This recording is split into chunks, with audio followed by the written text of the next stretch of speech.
Taluk marotib sifat kudrat 8. Ada 8 ya? Ada 8. Yang pertama apa? Suluhi kodim. Yang pertama itu ya. Yang di HP ya. Suluhi kodim. Ada nggak suluhi kodim? Nomor 1 suluhi kodim ada nggak? Coba baca suluhi kodim apa?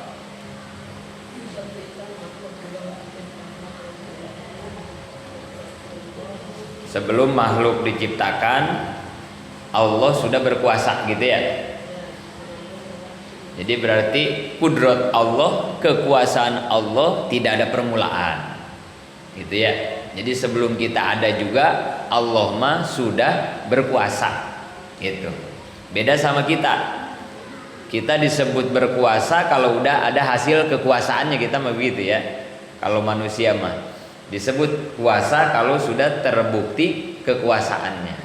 Allah mah enggak. Dan tidak ada permulaan, namanya suluhi kodim ya. Nomor 2 apa? Qobdo. Nomor 2 qobdo awal ya. Qobdo awal itu adalah sebelum kita diciptakan, Allah menciptakan Lauh Mahfuz ya. Nah, kemudian Allah merencanakan apa-apa yang akan ditakdirkan. Qobdo awal itu begitu ya. Dan itu sifatnya masih bisa dirubah. Ayatnya gimana itu? Ayat Qur'annya yamhullahu ma yasha wa yusbitu wa indahu umul kitab. Allah mau menghapus rencananya terserah. Allah mau tetapkan, Allah yang punya Lauh Mahfuz. Gitu ya. Itu namanya qobdo awal. Jadi berarti kekuasaan Allah merencanakan semua yang akan ditakdirkan. Tapi kitanya makhluk belum ada yang diciptakan ya, belum. Jadi berarti sebelum kita diciptakan, apa yang akan terjadi kepada diri kita mah udah ditulis rapih di Lauh Mahfuz, berarti gitu ya. Jadi sebelum kita ada, sebelum kita lahir, apa-apa yang akan terjadi kepada diri kita mah udah rapi ditulis. Makanya hidup itu hanya menjalani skenario Tuhan, gitu ya. Hidup itu hanya menjalani skenario Tuhan, gitu. Hidup kita tuh begitu doang ya. Udah rapi semua, udah ditulis semuanya di Lauh Mahfuz. Ntar habis ngaji mau ngapain, besok mau ngapain, kita matinya di mana, lagi ngapain, udah ada semua tulisannya ya. Anak kita bakal nikah sama siapa, anaknya berapa, cucunya ada semua ya. Termasuk hari ini ya. Mau libur mau enggak, mau libur mau enggak. Ada nggak tulisannya? Ada ya. Awas, ini bukan Ibu Heru gaje, enggak. Ini emang udah begini tulisannya ya. Bisa Bu Heru menentang semua ini? Nggak bisa. Mau diliburin dia kata Allah nggak libur, nggak bisa. Jadi semua udah ada ceritanya ya, semua udah ada ceritanya, udah ada alurnya ya. Kalau kita sadar ke sini, jadi nggak harus kesel sama siapa-siapa, jadinya kan ya, tidak harus menyalahkan siapapun. Miskomunikasi ini, iya miskomunikasinya juga sudah ditulis di Lauh Mahfuz, sudah ada semua ya. Jadi lebih enak jadinya ya. Kalau kita nggak sadar ke situ, maka jadinya gitu ya. Kenapa ini orang begitu banget sama saya, gini-gini amat sama saya? Enggak kenapa-napa, emang tulisannya begitu di sana kan gitu ya. Tulisannya udah begitu. Sudah, dan kita nggak bakal bisa memaksa merubah takdir Tuhan, nggak bisa ya, nggak bisa gitu ya. Jadi pelan-pelan ya, pelan-pelan kita renungi. Oh iya, semua kan udah ada di qobdo awal kan gitu ya. Kita cuman menjalani doang, udah gitu. Kemarin sama Perumpamaannya kayak artis yang sedang syuting, yang sedang main film. Gak bakalan bisa seorang artis melawan kepada alur cerita yang sudah ditetapkan oleh sutradara, oleh produser, nggak bisa. Pokoknya dikasih peran apa juga, udah profesional aja, gitu ya. Silahkan kalian acting dengan sebaik-baiknya acting, karena peran itu pada dasarnya nggak ngaruh. Yang peran orang miskin, yang peran orang kaya, beres syuting semuanya dapat honor, sama aja. Yang sekarang perannya jadi orang sehat, yang sekarang perannya jadi orang sakit, Mang Yajid perannya jadi guru, ibu-ibu perannya jadi murid, sama aja. Beres ngaji, honor kita sama ya. Ibu-ibu dapat pahala, saya juga dapat pahala, sama aja. Yang ngebedain apa? Profesionalisme yang ngebedain mah. Kalau yang jadi orang miskin aktingnya lebih bagus, maka honornya lebih gede dibanding yang jadi orang kaya tapi aktingnya kurang memuaskan produser, gitu ya. Jadi jangan dikira Mang Yajid lebih gede pahalanya dibanding ibu-ibu, enggak. Yang ngebedain pahala kita, gaji kita, honor kita dari Tuhan adalah profesionalisme aja dalam beramal. Kalau ibu-ibu lebih ikhlas daripada Mang Yajid, maka nanti pahalanya gedean ibu-ibu. Gitu ya. Jadi posisi peran gak usah disirikin, gak usah. Karena itu mah apa tuh? Itu mah pilihan Tuhan kan gitu ya. Kemarin sudah dijelasin, kita lahir aja kan gak pernah mesen. Kita lahir di mana nggak pernah minta, nggak pernah berencana. Sekarang ada aja kita di dunia, jadi orang Bekasi, jadi orang Keranggan Kulon, jadi orang Jawa. Emang ini pesanan kita? Kan enggak. Terus atas segala ketetapan Tuhan yang nggak kita pilih-pilih, yang nggak kita pesan-pesan ini kita mau protes? Kan nggak bisa, gitu ya. Terserah sutradara mau yang peran antagonis mau ngambil artis mana, terserah sutradara. Bisa sutradara didikte sama kita, si anu aja no, nggak bisa. Siapa kita? Punya duit kagak? Kan begitu ya. Yang punya nyawa Tuhan, yang punya tenaga Tuhan, yang punya oksigen udara semua Tuhan, yang punya segala-galanya Tuhan. Terus kita ikut mendikte Tuhan, siapa kita? Gitu kan. Dikasih aja udah untung, gitu ya. Diajak main film aja udah alhamdulillah kita mah, gitu kan. Ya. Jadi hidup begitu doang ternyata kita ya, menjalani semua alur cerita yang telah ditetapkan di qobdoh awal, di Lauh Mahfuz oleh Allah. Udah gitu ya. Maka kemarin masalah apapun pada dasarnya gak usah dipikirin, karena kan semua udah ada tulisannya. Yang bakal beres ngapain dipikirin, udah bakal beres. Yang gak beres juga ngapain nyape-nyape dipikirin, kan masalah juga gak bakal beres. Udah aja jalanin, tunggu waktu aja kita mah. Ntar udah waktunya beres mah beres. Emang nggak beres mah mau sampai kapanpun nggak bakalan beres. Udah nikmati saja apa peran yang saat ini Allah berikan. Waktunya ngaji, nikmati ngaji. Yang khusyuk ngajinya. Gak usah mikirin ntar habis ngaji ngapain ya, ntar ngapain. Ntar nyate bumbunya apa ya, nyatenya belum kan, besok nyatenya juga. Tahu kebagian tahu kagak. Lagi ngaji segala mikirin beli areng mau ngapain. Gak usah ya, kita fokus saat ini. Apa takdir yang Allah sediakan, yang Allah tawarkan bagi kita, maksimalkan di takdir itu gitu. Waktunya masak, fokus masak. Waktunya sholat, fokus sholat. Waktunya ngurus anak, fokus ngurus anak. Waktu ngaji, ngaji. Jangan mikirin yang udah, jangan mikirin yang belum. Karena yang udah dan yang belum hakikatnya tidak ada. Yang ada mah yang sekarang. La maujuda illallah. Di sini begini sekarang, bukan kemarin, bukan besok, tapi sekarang. Nah gitu ya. Udah gitu aja kita mah. Emang nggak boleh berencana Mang Yajid? Boleh, boleh. Punya planning boleh, planningnya mau 3 juga boleh, planning A, plan B, plan C, boleh. Tapi ingat itu hanya sebatas ikhtiar doang. Selebihnya keputusannya serahkan kepada Allah. Boleh berencana, boleh pengen ini, boleh manusiawi banget, boleh silahkan. Tapi ingat jangan dipinisin sampai di situ. Pokoknya saya mah pengennya biru. Usahain biru, kalau nggak biru, nah ini yang bahaya mah, gitu ya. Punya keinginan pengen warna biru, mah silahkan, tapi tetap ujungnya mah serahin ke Tuhan. Nanti mau ngasih yang merah, yang hijau, terima. Karena ingat, takdir cuma berapa kemarin? Takdir yang Allah berikan itu cuma berapa kemarin itu? 3. 1, takdir yang baik. Kedua, lebih baik. Ketiga, ya gitu ya. Udah segitu doang takdir. Kalau masalah kan ada 2, yang bisa diselesaikan dan yang tidak bisa dua-duanya tidak butuh dipikirkan ya. Kalau takdir mah 3, kalau nggak baik pasti lebih baik, kalau tidak lebih baik pasti semakin ya. Kenapa kan? Wa ma khalaqta hadza batila, apa hasibtum annama khalaqnakum abasa.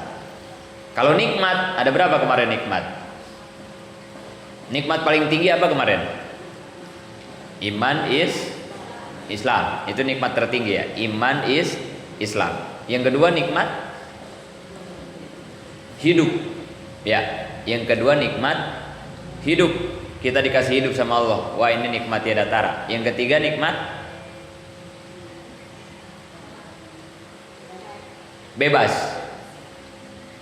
Bebas dulu apa sehat dulu ya? Sehat dulu ya. Sehat, nikmat sehat. Kemudian baru nikmat kebebasan. Ya, nikmat kebebasan. Iman Islam paling tinggi, kemudian hidup, kemudian kesehatan, kemudian kebebasan. Ada yang bisa melebihi nilai 4 nikmat ini? Nggak ada. Maka jangan cari lagi nikmat selain nikmat yang 4 ini. Jangan udah. Ini bukan berarti nggak boleh nyari ya. Nyari boleh, pengen boleh, tapi mau dapet, alhamdulillah enggak juga, biarin. Yang penting 4 ini ada di kita. Ibu-ibu beriman tidak? Alhamdulillah. Ibu-ibu hidup apa mati? Hidup, alhamdulillah. Ibu-ibu sehat apa sakit? Alhamdulillah. Ibu-ibu bebas apa tertekan? Udah. Ibu-ibu nggak ada yang mengekang, nggak ada. Udah. Mau nyari yang mana lagi? Fabi ayyi ala'i rabbikuma tukad, nikmat mana lagi dari yang 4 tadi yang mau kamu dustakan, yang mau kamu lupakan, yang mau kamu inkari? Mana lagi? Tapi kenapa kita masih kurang aja, masih ngeluh aja? Kenapa? Nggak ada syukur-syukurnya, nggak ada alhamdulillahnya ya. Mau nyari yang mana lagi maksudnya? Fabi ayyi ala'i rabbikuma tukadziban, dari yang 4 nikmat tadi mau nyari yang model gimana lagi? Atau kan saya pengen glowing, pengen putih, pengen, ya itu mah nikmat receh, itu mah receh. Mau ibu-ibu dikasih kulit yang glowing tapi di penjara, mau nggak? Nauzubillah. Mau dikasih harta kaya raya tapi ambien, mau nggak? Nauzubillah. Atau sehat, duit banyak, hidup bebas tapi jadi orang kafir, mau nggak? Nauzubillah. Udah,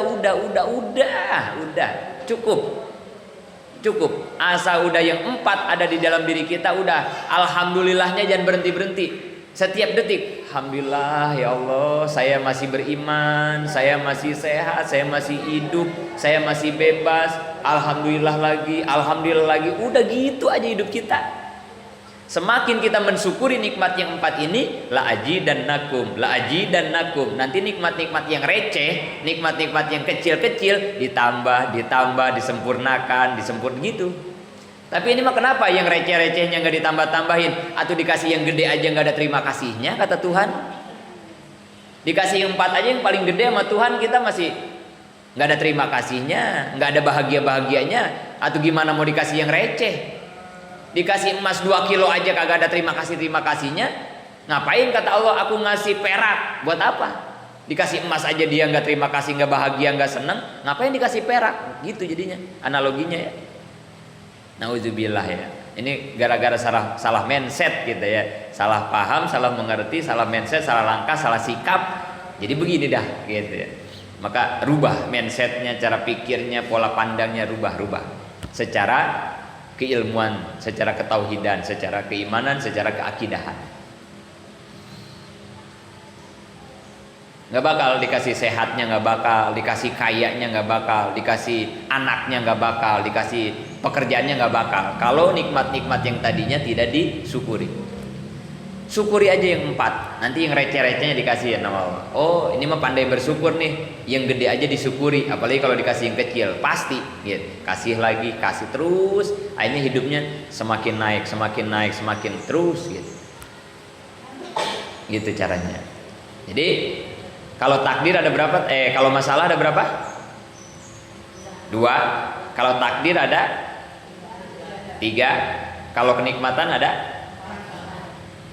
Berarti 2, 3, 4. Ji, sam, su. Wah itu jadi rokok ya. Ji, sam, su. Luar biasa ya.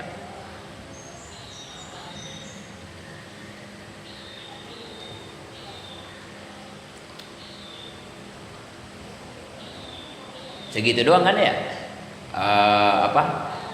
pondasi-pondasi pilar-pilar kehidupan mah segitu doang kan ya yang harus kita pegang, jadi pegangan hidup kan itu ya, bahwa masalah hanya 2, takdir itu hanya 3, kenikmatan itu 4. Nah udah kita ingat-ingat itu aja kan itu.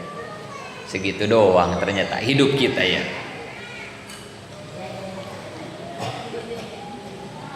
Terus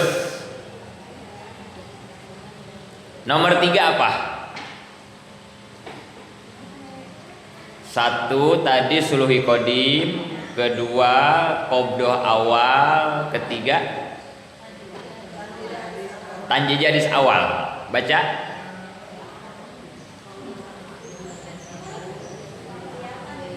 Hah?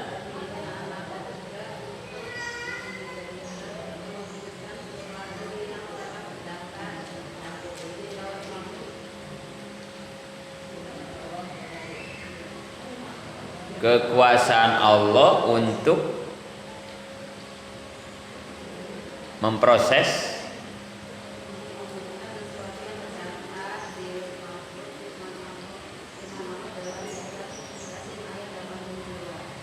wa iza qada amron fa innama yaqulu lahu kun fayakun. Jadi berarti tanjiji hadis awal itu proses ya, proses pengadaan gitu berarti ya. Kan Allah udah bikin rencana ya di Lauh Mahfuz. Nah terus mau diaplikasikan, berarti gitu ya, eksekusi, mau dieksekusi ya, mau diproses kan ya. Allah udah nulis di Lauh Mahfuz, Allah akan menciptakan si A, ditulis tuh ya. Atau ibu-ibu nih, ibu-ibu abis ngaji nanti kata Allah mau ada yang bawain duit 10 juta ke rumahnya, misalnya kan gitu ya, di Lauh Mahfuznya ya. Nah nanti pulang ngaji prosesnya ya, proses Allah ngedatengin 10 juta ke rumah ibu-ibu. Nah itu prosesnya ya. Gimana prosesnya? Dengan kudrot, dengan kekuasaan Allah. Prosesnya kayak gimana sih?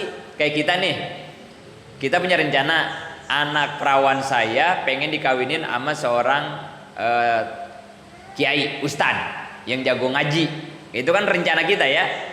Berarti itu disebutnya qobdoh awal ya. Nah kita udah punya rencana. Nah terus prosesnya, proses supaya anak kita bisa nikah sama yang pinter ngaji, seperti apa proses kita?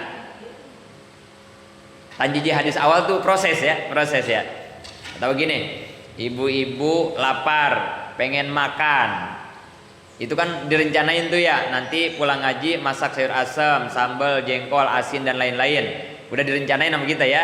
Nanti prosesnya kan ada proses ya. Nah kalau kita, proses kita mewujudkan yang udah kita rencanain, prosesnya gimana kita? Kan udah direncanain mau makan bareng misalnya kan gitu ya. Nah kita biasanya prosesnya gimana? Belanja. Panjang nggak? Wah capek nggak? Wah panjang, capek, berbelit ya. Proses kita begitu ya. Wah panjang, susah. Allah gimana? Gitu ya. Nah ini supaya paham gitu ya. Jadi nanti jadi keyakinan kan ke kita. Allah kan udah punya rencana. Terus buat ngebuktiinnya, mewujudkannya gimana sih prosesnya? Wa iza qada amro fa innama yaqulu lahu kun. Oh, ternyata proses Allah mah cukup. Kalau Allah menghendaki sesuatu, Allah cuman cukup bilang kun. Prosesnya gitu doang Allah mah ya. Cukup bilang kun. Kun itu berapa huruf? Kun berapa huruf? Kun itu di situ lihat. Kun surat Yasin ya. Berapa huruf? 2. 1 kaf. 2. Hanya 2 huruf. Allah cukup bilang kun, kaf, nun. 2 huruf saja. Panjang apa pendek? Pendek banget. Cepat apa lambat? Cepat banget. Secepat apa? Kun. Secepat apa itu? Kilat. Ya hampir kayak kilat ya. Tapi maksudnya bukan kilat. Kecepatannya itu sama seperti kita mengedipkan mata. Ya, kun sama kita ngedip sama kan? Iya. Kun sama kita ngedipin mata, sama kecepatannya ya. 2 huruf, sama. Kenapa saya bawa ke sana? Karena nanti nyambung dengan materi di ayat lain. Bener enggak? Takutnya kan kita masih ragu ya. Bener enggak proses Allah secepat itu bikin orang yang sakit jadi sehat, bikin orang yang miskin jadi kaya, bikin orang yang hina jadi mulia, bikin orang yang mati jadi hidup, yang hidup. Bener enggak? Kan saya juga kalau proses pengen apa-apa teh lama. Ada enggak proses kita yang cepat? Ada enggak? Kan kita suka bilang, jangan kayak makan sambal, begitu dimakan langsung pedas saat itu. Butuh proses dong, kan kita begitu ya. Artinya proses itu kan lama, kita makan gitu ya. Nah ketika Allah bilang, Allah tuh prosesnya dalam tanjiji hadis awal cukup seperti ini. Sangat pendek, sangat cepat, sangat singkat. Takut kita ada yang ragu keimanan kita, bener enggak gitu. Masa iya sih, kan saya mau orang biasa-biasa aja. Apa bisa Allah jadikan saya orang besar, orang ini? Bisa enggak ya? Nah, takut. Nah, di sini dijawab secara akidah, secara tauhid, secara keimanan, bagi Allah semua itu mungkin, mudah dan cepat. Allah hanya butuh bilang 2 huruf kaf dan nun kalau Allah sudah berkehendak. Nah, ini jadiin keyakinan ya. Supaya tidak ada keputusasaan, supaya kita hidup nggak minder gitu. Apa sih yang sulit buat Allah? Allah tinggal bilang kun, yang sakit berpuluh-puluh tahun pengen disembuhin sama Allah cuma bilang kun, detik itu langsung sehat. Orang biasa-biasa mau diangkat derajatnya sama Allah, gak usah pakai bulan-bulan, minggu-minggu, hari-hari, jam-jam. Kun, langsung jadi orang mulia. Kalau Allah sudah berkehendak. Mana buktinya? Ayat ini ya, mana buktinya? Sambungannya ke ayat mana? Insya Allah ya, nanti untuk persambungannya Selasa depan kita lanjutin ya. Nanti nyambungnya sama kisah Nabi Sulaiman memindahkan istana Ratu Balkis. Bener nggak? Bisa tuh Allah menghendaki sesuatu secepat kun. Nah nanti itu dibuktikan sama Nabi Sulaiman. Itu ya. Nanti nyambungnya ke sana. Mudah-mudahan manfaat. Amin. Ya Allah.